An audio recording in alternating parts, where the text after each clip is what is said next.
Hello everyone, welcome back to this channel. I hope you guys are doing well. आज की इस class में मैं आप लोग के साथ डिस्कस करूंगी प्राइस सीलिंग। ठीक है, मैं उम्मीद करती हूँ कि यहाँ पे आप लोग को क्लियर दिख रहे होंगे।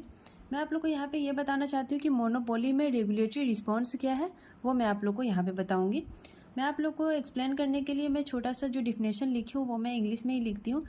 मैं इसको हिंदी में भी बताती हूँ, तो जो बच्चे इसको हिंदी में समझना चाहते हैं आप लोग हिंदी में भी बहुत ईजिली समझ सकते हैं। ठीक है, तो मैं अपने टॉपिक को कंटिन्यू रखती हूँ, जो टॉपिक है प्राइस सीलिंग। ठीक है, यहाँ पे प्राइस सीलिंग के बारे में मैं आप लोग को पहले ये बताना चाहती हूँ ना कि मोनोपोली पर जब प्राइस सीलिंग लगता है तब मोनोपोलिस्ट कैसे रिएक्ट करेगा, वो मैं आप लोग को यहाँ पर बताऊँगी। ठीक है, तो प्राइस सीलिंग में क्या होता है ना, इसमें ये फिक्स्ड की जाती है बाय गवर्नमेंट।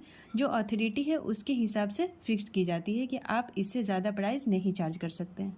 ठीक है, उसको एक्सप्लेन करने के लिए यहाँ पे मैं छोटा सा डिफिनेशन लिखी हूँ। यहाँ पे आप लोग देख सकते हैं प्राइस सीलिंग है।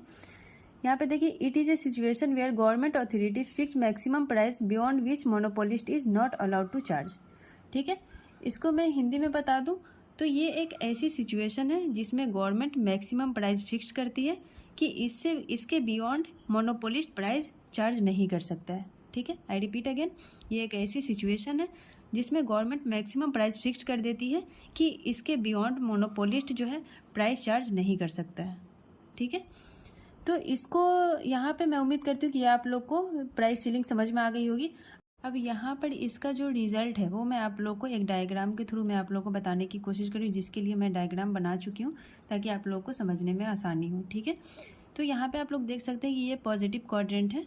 ये आप लोग जानते हैं, यहाँ पे क्वांटिटी है और यहाँ पे कैपिटल है, प्राइस है, रिवेन्यू, यहाँ पे तीनों ही चीज़ होते हैं। ठीक है, अब यहाँ पे आप लोग देख सकते हैं ना कि ये जो है ना, ये AR है, एवरेज रिवेन्यू है।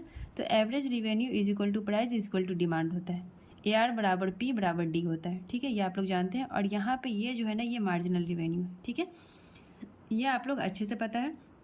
तो ये जो है, यहाँ पर आप लोग ये ध्यान से देखिएगा कि ये जो मार्जिनल रिवेन्यू के कोरस्पॉन्डिंग पॉइंट पे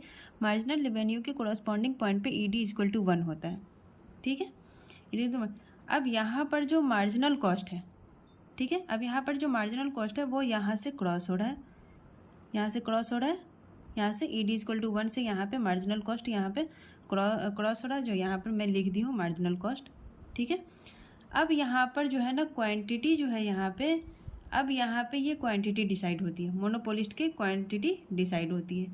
और यहाँ पर ये प्राइस चार्ज मोनोपोलिस्ट का प्राइस है, ये मोनोपोलिस्ट का प्राइस चार्ज है। ठीक है, ये मोनोपोलिस्ट का प्राइस चार्ज है। अब यहाँ पर ये देखिए कि this is called the profit maximisation level of output price and quantity.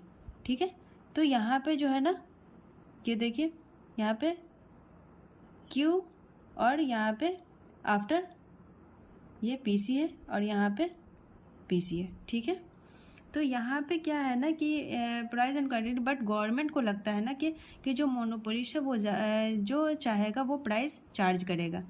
तो ऐसा नहीं है कि ये मोनोपोली जो है जब चाहेगा अपनी मर्ज़ी से प्राइस चार्ज नहीं कर सकता, क्योंकि गवर्नमेंट जो है एक फिक्स्ड प्राइस वो फिक्स्ड कर दी है कि इससे ज़्यादा वो प्राइस चार्ज नहीं कर सकता है। ठीक है, तो यहाँ पे क्या है ना कि यहाँ पर जो है ये, यहाँ पर आप लोग देख सकते हैं कि यहाँ पर कोई ना कोई गवर्नमेंट है जो मोनोपोलिस्ट को रेगुलेट कर सकती है। ठीक है, तो अब यहाँ पर गवर्नमेंट प्राइस जो है ना, यहाँ पे देखिए अब जो है गवर्नमेंट यहाँ पे प्राइस को सील कर देती है। ठीक है, ये गवर्नमेंट प्राइस को सील कर दिया है। तो आपको पता है कि जब प्राइस फिक्स हो जाता है तो average revenue and marginal revenue जो है वो कांस्टेंट हो जाता है। यहाँ पे आप लोग देख सकते हैं, यहाँ पे AR है, यहाँ पे AR भी मैच कर रहा है और यहाँ पे MR भी मैच कर रहा है। ठीक है, तो यहाँ पे आप लोग को मालूम है कि जब गवर्नमेंट किसी प्राइस को फिक्स कर देती है तो वहाँ पे average revenue and marginal revenue जो है वो कांस्टेंट हो जाता है और बराबर हो जाता है। ठीक है, ये आप लोग को अच्छे से समझ में आ गई होगी। तो अब देखिए कि मोनोपोलिस्ट जो है वो अपनी आउटपुट बढ़ाएगा। ठीक है, तो यहाँ पे जो मोनोपोलिस्ट है वो अपनी आउटपुट बढ़ाएगा। तो यहाँ पे मोनोपोलिस्ट अपनी आउटपुट बढ़ाया तो यहाँ पे ये हो गया, ये आप लोग देख सकते हैं मोनोपोलिस्ट अपनी आउटपुट को बढ़ाया है, तो यहाँ पे Q आफ्टर PC हो गया। तो ये हो जाएगा कि क्वांटिटी आफ्टर PC। ठीक है, ये क्वांटिटी आफ्टर PC हो जाएगा। तो यहाँ पे आप लोग अच्छे से जानते हैं ना कि यहाँ पर जब बीच के पॉइंट पे जब ED इक्वल टू 1 होता है तो आप लोग को ये मालूम है कि यहाँ पे ED ग्रेटर देन 1 होगा और यहाँ पे ED लेस देन 1 होगा।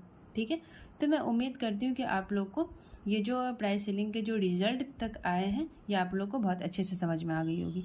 तो मैं इस वीडियो को यहीं पे एंड करती हूँ। अगर वीडियो अच्छी लगी तो लाइक करें, शेयर करें, सब्सक्राइब करें। Thank you.